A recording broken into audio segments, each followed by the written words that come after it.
Hello दोस्तों, आप सभी का स्वागत है। मेरा नाम है राजेश और आप देख रहे हैं स्पोर्ट्स शेयर। तो आज हम बात करने वाले हैं एशिया कप 2023 का जो चौथा मैच है, यानी कि ग्रुप बी का जो दूसरा मैच है, बांग्लादेश बनाम अफगानिस्तान। इसके ऊपर मैच के ऊपर जाने से पहले देख लेते हैं ये मैच कहाँ हुआ, कब हुआ, कितने बजे हुआ। ये मैच को खेला गया है 3 सितंबर को 3 बजे गद्दाफी स्टेडियम लाहौर में। आपकी इन्फॉर्मेशन के लिए बता दूं, लाहौर में आगे और 2 मैचेस होंगे जो होंगे कि ग्रुप स्टेज के जो लास्ट मैचेस होंगे कि श्रीलंका वर्सेस अफगानिस्तान, वो होगा लाहौर में। और एक सुपर 4 का पहला मैच जो है वो होगा लाहौर में। पाकिस्तान में 4 मैचेस होंगे, ये एक मैच होगा, पहला मुल्तान वाला एक हुआ था, आगे 2 मैचेस होंगे। तो अब बात कर लेते हैं थोड़ा इनका प्लेइंग 11 के ऊपर। प्लेइंग 11 में जो है बांग्लादेश का प्लेइंग 11 है मोहम्मद नईम, नजमुल्ला हुसैन संतो, शकीब अल हसन, तौहीदी हरदी, शामी हुसैन, मुशफिकुर रहीम, अफ़ी हुसैन, मेहंदी हुसैन मिराज, तस्किन अहमद, सरफुल इस्लाम, हसन मोहम्मद। जो अफ़गानिस्तान का प्लेइंग 11 है वो है रहमुल्ला गुरबाज, इब्राहिम जडान, रहमत शाह, हसमुख्तार शाहिद, नजीबुल्लाह जडान, मोहम्मद नबी, गुलबुद्दीन नैब, करीम जन्नत, रशीद खान, फाजल फुरूगी, मुजीबर रहमान। अब बात कर लेते हैं पिच के बारे में थोड़ा। जो पिच है वो कैसा होगा, कैसा बिहेव करेगा। पिच जो है फ्लैट है, ये भी उसी तरह का फ्लैट है जिस तरह का मुल्तान का फ्लैट था। अगर आपको याद होगा, पाकिस्तान वर्सेस नेपाल के मैच में पाकिस्तानी बल्लेबाजों ने 100 मारा था। दो बल्लेबाजों ने 100 मारा था। एक था बाबर आजम, दूसरा था इफ्तिकार अहमद।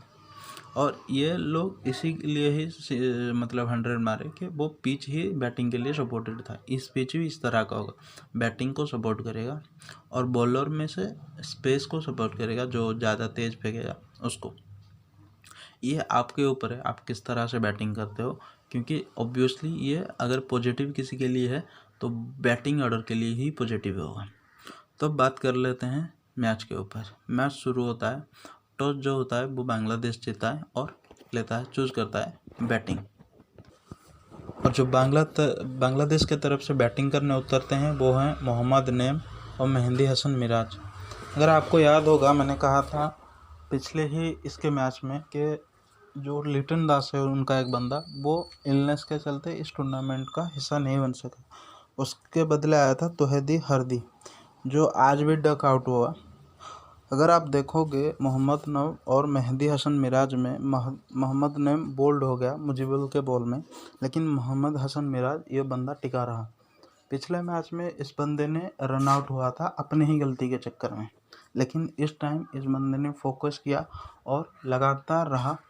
119 बॉल इस बंदे ने खेले हैं और बाद में ये रिटायर्ड हट हुआ। लेफ्ट हाथ में थोड़ा सा चोट लग गया इसका। अगर हम अफ़गानिस्तान के बॉलिंग देखेंगे ना, कि वो लोग कैसे बॉलिंग डाले, क्योंकि बैटिंग से ज़्यादा महत्व है यहाँ पे बॉलिंग का। आप थोड़ा देखो, 300 रन बनना तय है, आपके ऊपर है आप किस तरह से बॉलिंग करते हो।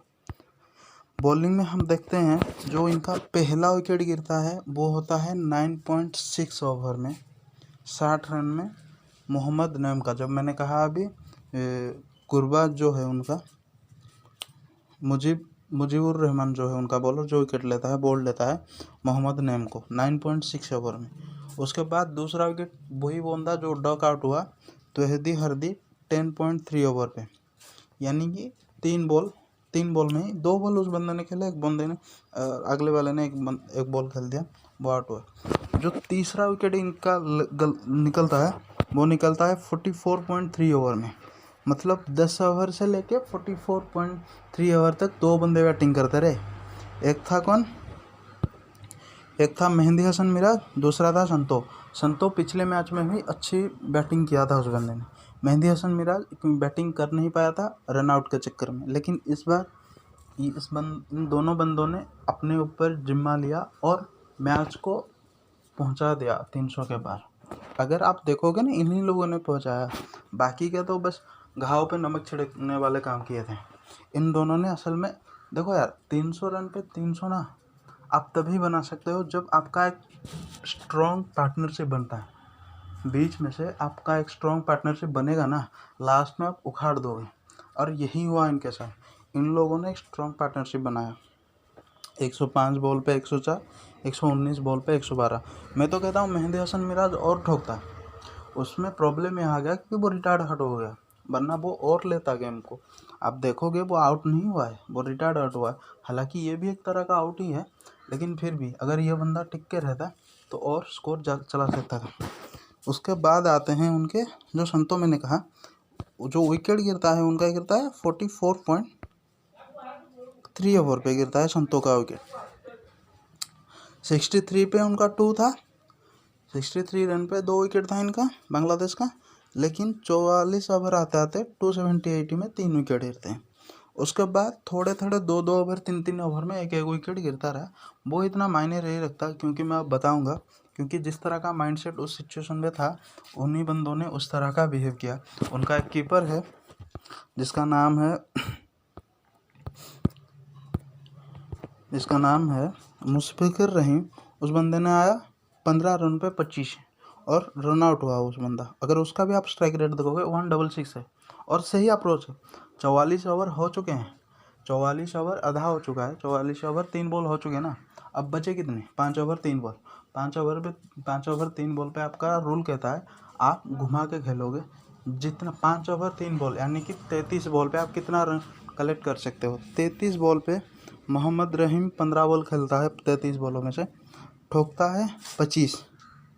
उसके बाद खेलते हैं शकीब अल हसन 18 बॉल पे 32। उसके बाद है सैम हुसैन 6 बॉल पे 11। इन तीनों का आप स्ट्राइक रेट देखोगे ना, इन लोगों ने बाउंड्री लगाया है, बाउंड्री तो लगाया है, छक्के भी लगाए हैं। और यही चाहिए, क्योंकि ऑब्वियसली अब गेम नहीं आता कि आप रुक रुक के खेलो, लास्ट में घुमाओ, जितना से जितना ज़्यादा आप कलेक्ट कर सकते हैं। और एक बात यहाँ पे पॉइंट आउट करने की है कि जो अफगानिस्तान के बॉलर है ना, आप वहाँ पे थोड़ा फोकस करो। फाजिल फुरुकी इनका जो बॉलर है, ये हैदराबाद के लिए शायद खेलता है आईपीएल में। इस बंदे का 10 ओवर तय था, ये बंदा 10 ओवर डालेगा। लेकिन इसका आप रिकॉर्ड देखोगे ना, कितना मतलब खाया कितना और ओवर डाला कितना। इस बंदे ने 6 ओवर डाले, 1 ओवर मडन लिया और 53 रन खाए। यानी कि 5 ओवर में से इस बंदे ने 53 खाए, माने कि 10 के स्ट्राइक रेट पे इस बंदे ने खाए रन। उसके बाद इनके जो मुजीब है वो 10 ओवर पे 62 इनका चलेगा। लेकिन इन पे जिम्मा क्या था? इन पे जिम्मा था विकेट का, क्योंकि ये बैटिंग पिच ही है। तुम्हें ही अनएक्सपेक्टेड जो दिखाना है, तुम्हारा टैलेंट दिखाना है बॉलिंग को ही जिम्मा संभालना है। यहाँ पे बैटिंग तो वो करेगा, क्योंकि सपोर्ट ही है बैटिंग के लिए। आगे आने वाले इनिंग में तुमको भी बैटिंग सपोर्ट होगा, तुम्हारा बैट्समैन का फर्ज होगा कि इतना टारगेट चेज करो, वहाँ पे भी हम बात करेंगे। लेकिन अभी के लिए ये मायने रखता था कि बॉलर्स अपने टीम को कंट्रोल में रखें, जो सामने वाले को कंट्रोल में रखें, सामने वाले बैटिंग अप्रोच को, क्योंकि 300 रन तय थे। आपको बस उस 300 के अंदर रखना था, 300 के बाहर नहीं डालवाना था उनको। मुजीब ने 10 ओवर में 62 दिया, 1 विकेट। यहाँ पे जो मायने रखता था वो रखता था विकेट। आपको विकेट लगातार ही लेने थे, आप प्रेशर अपने ऊपर नहीं ले सकते। आपने गलती क्या की? आपने 2 विकेट 10 ओवर में ले लिए, लेकिन तीसरा विकेट जब गिरता है वो गिरता है 44.3 पे। आप अगर देखोगे 44.3 पे गिरता है, और वो बीच में वो रिटायर्ड आउट होता है। अगर वो रह जाता तो रन तो और भी ज़्यादा चला जाता, क्योंकि आठ द एंड लास्ट में जो विकेट गिर रहा था वो 15 बॉल 17 बॉल, ये जो खेल रहे थे शकीब अल हसन और जो उनका कीपर है मुशफिकुर रहीम, 18 बॉल ये 15 बॉल, ये क्यों खेल रहे थे? क्योंकि ये जितना कम बॉल खेलेंगे उतना ज़्यादा हिट रिस्क होगा, बहुत ज़्यादा से ज़्यादा रन कर पाएंगे अपने टीम के लिए और कलेक्ट कर पाएंगे। उसके बाद आता है करीम जन्नत। इस बंदे ने भी अच्छी खासी रन खाया, 6 ओवर पे 39। ये विकेट ही नहीं ले रहे थे ये लोग। और नबी करके एक बॉलर है, उसने 10 ओवर पे 50 रन खाए। रशीद खान का भी यहाँ पे एक इम्पोर्टेंट रोल है। 10 ओवर में 1 ओवर मेडन होता है, 9 ओवर पे इस बंदे ने 66 खाया है, विकेट कुछ नहीं लिया इस बंदे ने। दिक्कत यहाँ पे यही है, आप विकेट ही लोगे, आपके पास कोई ऑप्शन नहीं है। यहाँ पे फाजुल फुरीकी को गलती ये है कि उस बंदे ने मार खा गया, जिसके चलते उसका 4 ओवर बाकियों में डिस्ट्रीब्यूटेड होने लग गया। बाकियों यानी कि जो बंदे डाल ले तो डाल लेते 10 ओवर, जो बंदा नहीं भी डाल लेगा उसका भी ऐड होगा, क्योंकि ऑब्वियसली वो भी एक्सपर्ट बॉलर नहीं है। लेकिन इस तरह के बीच में जो बैटिंग के लिए अप्रिशिएट होगा, अगर तुम बॉलर का डेली बॉलर्स का ही ओवर रिड्यूस होगा तो जाहिर सी बात है तुम्हारे ऊपर रन गिरेंगे। और यही हुआ, इन्होंने सिर्फ और सिर्फ 10 ओवर 3 गेंदबाज से डलवाया, मुजीब नबी और रशीद खान, इन 3 बॉलरों से। और एक आपको इंटरेस्टिंग फैक्ट दिखाता हूँ कि वो लोग कितने रन मार रहे थे, यानी कि पहले 10 ओवर में कितने मारे और लास्ट के 50 ओवर आते थे कितने मारे। इन लोगों ने पहले 10 ओवर में स्कोर किया था 60 पे 1 विकेट हराया था। उसके बाद 20 ओवर पे इन लोगों ने 103 पे 2 विकेट हराए थे। उसके बाद आता है 30 ओवर 163, पिछले ओवर में था 103, 20 ओवर पे 30 ओवर में था 163, यानी कि 60 रन के एवरेज से अभी चल रहा है।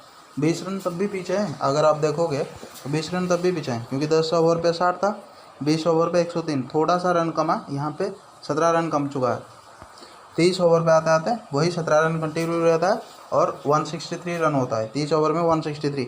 अब 40 ओवर में होता है 231 की लगभग 9 रन पीछे रह गए अब लोग, वो 6 के स्ट्राइक रेट पे, यानी कि 20 रन में से वो लोग 9 रन मार 20 रन में से वो लोग 11 रन मार चुके हैं। वह 40 में होता है 231। अब इंटरेस्टिंग फैक्ट देखो, 40 में 231 था, 50 पे 334 होता है। यहाँ होता है बदल, यही जो लास्ट के जो 10 ओवर थे 100 रन वो लोग खाए, लास्ट में वो लोग 100 रन खाए, यही मैच का टर्निंग पॉइंट निकल गया। आगे में कंट्रोल था, यही तो डिटेल है। आपको स्टैटिस्टिक क्यों दिखाया जाता है, क्योंकि आप जान सको कि कौन से में प्रेशर था, कौन से में प्रेशर नहीं था। लास्ट के 10 ओवर में आपने 100 रन दिए हैं, जो कि बाकी के जितने ओवर थे वो लोग आप 60 दे रहे थे, जो सही था। विकेट भी, हालांकि विकेट ना ही गिरा हो, लेकिन रन के मुताबिक वो सही था। मैंने कहा ना 300 के अंदर भी अगर आप रख दोगे ना तो वो भी बहुत होगा, 300 भी रख दोगे वो भी बहुत होगा, इतना भी मान के चलो।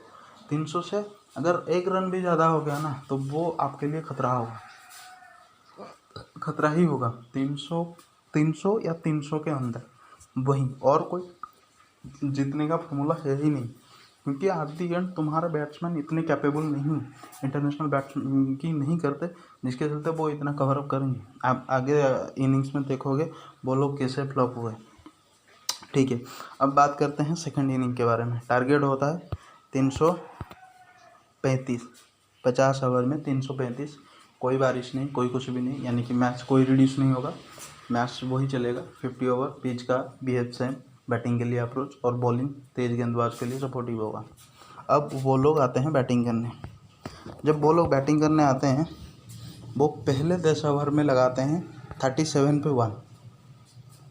अब 30 रन पीछे हैं ये लोग। आप देखो इनके बैटिंग अप्रोच देखो, 37 पे 1 विकेट के बारे में गिनेंगे, अभी थोड़ा इनका रन देख लेते हैं, स्टैटिस्टिक देख लेते हैं इनका क्या कहता है। 37 पे 1 गिरता है 10 ओवर में। उसके बाद 20 ओवर पे ये लोग लगाते हैं 86, यानी कि 21 बार 10 ओवर पे ये लोग 50 रन मारे। अगली बार जो 10 ओवर था वहाँ पे 36 रन मारे थे, कितना हुआ 86। अभी कितने रन हैं एक्यूरेट हिसाब से, अगर हम 6 के स्ट्राइक रेट से लगाएं तो 40 रन पीछे हैं, या तो 34 रन, ओके 34 रन पीछे हैं। अब बात आता है 10 ओवर के, यहाँ पे लगाते हैं ये लोग 150, 80, 150, 17 रन ठोक देते हैं, 70 रन ठोक देते हैं, 70 रन ठोकते हैं। असल में कितना पीछे है, 30 ओवर पे 180 होना चाहिए, लेकिन पीछे है 150, यानी कि 30 रन पीछे हैं। कवर अप करने के लिए हर 10 ओवर में 60 तो लगाना ही है, उसके साथ 15 रन एक्स्ट्रा लगाने हैं। विकेट अब हाथ में कितने हैं, 3 विकेट ऑलरेडी गिर चुके हैं, अब बचे 7 विकेट में से आपको हर 10 ओवर में 60 निकाल के 15 एक्स्ट्रा निकालना है, यही रूल कहता है। अब आप आगे देखो, यहाँ पे फ्लॉप शुरू होता है 30 ओवर पे 151, 40 ओवर पे इनका गिर जाता है 212 पे 6, यानी कि जो 30 ओवर पे 3 गिरे थे ना, वो 10 ओवर पे और 3 गिर गए, यही इनका फ्लॉप शो होता है। यहाँ पे मैं बताऊंगा किसको आना चाहिए था। आप देखोगे 40 ओवर पे इन लोगों ने कितना बनाया, 212। पिछले पे कितना था, 150। 212 यानी 60 रन इन लोगों ने बनाया। रन सही चल रहा है, 60 रन यानी कि 15 रन पीछे चल गया। अब 10 ओवर में कितना लगाना है, 100 लगाना है, लगभग 100 से ज़्यादा, 100 से तो बहुत ही ज़्यादा लगाना है इनको, 120 तक का लगाना है। अब देख लो 120 तक लगाना है। 6 विकेट यानी कि 4 विकेट हाथ में है। ये लोग 4 ओवर में 4 ओवर 2-3 गेंद पे निपट जाते हैं, 4 ओवर 2-3 गेंद में निपट जाते हैं, ऑल आउट हो जाते हैं। रन कितना बनाते हैं ये लोग, 244। अब देख रहे हो कितना बड़ा गैप है। मैंने बोला था ना 30 ओवर पे जो था ना, वहाँ पे इन लोग को लाना चाहिए था रशीद खान को। मैं अभी दिखाता हूँ इनका जो बैटिंग का अप्रोच क्या था वो दिखाता हूँ। पहले गलती करता है रहमानुल्लाह गुरबाज। इस बंदे को दिया गया ओपनिंग बैटिंग इब्राहिम जड़ान के साथ। ये दोनों अच्छी खासी रन बना सकते थे। आप ये सोचो, जो बांग्लादेश 20 ओवर में बनाया था ना, ये दोनों बना के चले जाते। 20 ओवर में बांग्लादेश के कितने गए थे, 2 विकेट गए थे। ये लोग 2 विकेट भी नहीं जाने देते, 20 ओवर में ठोक के चले जाते। इतना मेरे को इनके ऊपर कॉन्फिडेंस है, क्योंकि ये लोग स्किल्ड हैं। इतना नहीं कि इनको आता नहीं, अभी भी आता है, लेकिन इनमें इतना क्या कहते हैं उसका प्रैक्टिस नहीं है, एक्सपीरियंस नहीं है इतना, जिसके चलते ये लोग गलती करते हैं। रहमानुल्लाह गुरबाज LBW होता है। LBW होता है किस पिच पे, जहाँ पे बैटिंग सपोर्ट है। अगर तुम अटैकिंग में भी खेलोगे ना तब भी तुम्हारा रन बच जाएगा, LBW नहीं होगा। और तुमको 300 का रन टारगेट करना है। तुम्हारा ओपनिंग बैटिंग ही सब कुछ है, तुम्हारा ओपनिंग बैटिंग ही सब कुछ है, क्योंकि एट दी एंड आते आते तुम्हारे बॉलर से इतना नहीं ठुक पाएंगे, क्योंकि वो लोग कौन सा हिटर है, ज़्यादा से ज़्यादा शाहिद जो रशीद खान और मुजीबुर रहमान वो जो बंदा है वो ही पीटेंगे। इन लोगों ने ये क्या 7 बॉल पे 1 रन लगा के ये LBW हो गया। उसके बाद जड़ान जाता है विकेट। जड़ान विकेट कितने पे जाता है, जड़ान जाता है 17 ओवर पे जाता है। अगर आप बांग्लादेश का याद करोगे वो लोग गए थे 10 ओवर पे, ये सही जाते हैं 17 ओवर पे थे। इनका रन सही था, दिक्कत यह था इनके बैटिंग में कोई भी नहीं चला, सिर्फ है ओपनिंग के जो था वो बंदा जड़ान करके जो बंदा था ना, इब्राहिम जड़ान। उसके बाद रहमत शाह वो बोल्ड हुए तस्किन अहमद के बॉल पे 57 पे 33। उसके बाद हसमुतुल्लाह शाहिद 60 बॉल पे 51। उसके बाद आता है नजीबुल जड़ान 25 बॉल पे 17, वो भी बोल्ड होता है मोहम्मद हसन मिर्जा के बॉल पे। उसके बाद आता है मोहम्मद नबी, ये मार सकता था अच्छा, ये बंदा ये कैप्टन था शायद, मोहम्मद नबी करके जो बंदा है, 6 बॉल पे 3। इनको प्रेशर नहीं, मतलब मैच नहीं है ना इनका, इतना एक्सपोजर नहीं मिला इनको, तो ऐसा ये श्रीलंका के सामने मेरे को नहीं लगता ये टिक पाएंगे। लेकिन हाँ बांग्लादेश के सामने ये टिक सकते थे, लेकिन इन लोगों ने अपने ही पैर पे कुल्हाड़ी मार दी, क्योंकि रन सही था। अगर आप 30 ओवर आते आते देखोगे ना तो टारगेट पे कितना था, दोनों 10-10 ओवर में 75 रन लगाने हैं, तुम्हारा कवरअप हो जाएगा। 60 रन तो लगाना है क्योंकि वो बेसिक है, वो तो आना ही चाहिए। उसके बाद 15-15 रन लगाना है। यहाँ पे 10 ओवर पे 40 ओवर पे 15 रन लगाना एक्स्ट्रा, 50 ओवर में आते आते 15 रन एक्स्ट्रा लगाना है, वही करना था। और इसके लिए चाहिए था एक अच्छा पार्टनरशिप में अगर 105 बॉल पे 100 रन आता है तब भी चलेगा, इतना कोई बुरा नहीं है। अगर आप पिछले का याद करोगे, उन लोगों ने 119 बॉल पे 112 लगाया था, वो हो जाएगा, क्योंकि बैटिंग के लिए ही अप्रोच है। तुम जितना ज़्यादा बॉल खेलोगे ना कवरअप हो जाएगा, धीरे धीरे करके ना तुम्हारा बिल्ड हो जाएगा रन। अगर लास्ट पे आप देखोगे रशीद खान ने यही किया, रशीद खान ने घुमाना शुरू किया, क्योंकि उसके बाद बैटिंग के लिए कोई था ही नहीं। रशीद खान ने लगाया 15 बॉल पे 24। अगर इसी बंदे को आगे आना चाहिए था, क्योंकि इसके पास इतना एक्सपीरियंस है, इस बंदे ने IPL में इस तरह का बॉलिंग फेस भी किया है, और इसके लिए कोई नया सिचुएशन नहीं है। हो सकता है ODI में हो, लेकिन T20 में इस तरह का सिचुएशन इसने हैंडल किया है। बस इसको कंट्रोल चाहिए था लॉन्ग टर्म, क्योंकि तेरा बंदे जा रहे हैं, तुम्हारा बंदा विकेट जा रहे हैं। और मुजीबुल्लाह रहमान ने एक गलती कर दिया, उस बंदे ने छक्का लगाया, वो हिट विकेट हो गया। यहाँ शो करता है तुम्हारा कितना, क्या कहते हैं उसको, फोकस है गेम के ऊपर। आप इस तरह का मिस्टेक थोड़ी करोगे। मुजीबुर रहमान के बारे में रिकॉर्ड क्या है पता है, ये 26 बॉल पे 50 लगाया इस बंदे ने। अफगानिस्तान का सबसे लो बॉल पे ज़्यादा मतलब लो बॉल पे 50 लगाया इस बंदे ने। ये बंदा अगर रह जाता, कोई भी अगर रह जाता ना तो हो जाता। कोई एक पार्टनरशिप चाहिए था बस एक पार्टनरशिप चाहिए था। यहाँ इनका पहला गलती मैंने फिर वही कहा ना, गुरबाज के। देखो यार IPL में ना मैं जितना देखा हूँ, 2 बंदे इनके बहुत, 2 क्या 3 बॉलर्स भी इनके सही है यार। बॉलर इन्होंने कैसे ना कैसे मार खा गया यार। 6 ओवर पे 53 ये तय नहीं था। फारूकी मेरे को लगा अच्छा बॉलिंग करेगा और विकेट लगा। मेन बात तो ये विकेट भी नहीं लिया इस बार। और जो बैटिंग कर सकते थे वो थे रशीद खान और गुरबाज। जो ओपनिंग उसका आया था, जो 7 बॉल पे 1 लगाया, रहमुल्ला गुरबाज, वो अगर ये दोनों रह जाते ना 100% श्योर अफगानिस्तान आज जीतता हुआ रहता। 334 अफगानिस्तान के लिए कुछ भी नहीं है। अफगानिस्तान का जिस तरह का बैटिंग स्किल है, अगर वो बंदा प्रॉपरली चले, इब्राहिम जडान उस बंदे ने, इन लोगों ने पाकिस्तान को पानी पिला दिया था यार। अब जो श्रीलंका में मैच था इनका ODI का सेकेंड इनिंग का, वो तो 1 विकेट में उस बंदे ने बाउंड्री लगा दिया। असल में अगर हम खेल देखेंगे ना तो पाकिस्तान के आगे अफगानिस्तान कुछ भी नहीं है प्लेयर के स्किल सेट के मामले में, लेकिन तब भी इस बंदे ने उसको पानी पिला दिया था।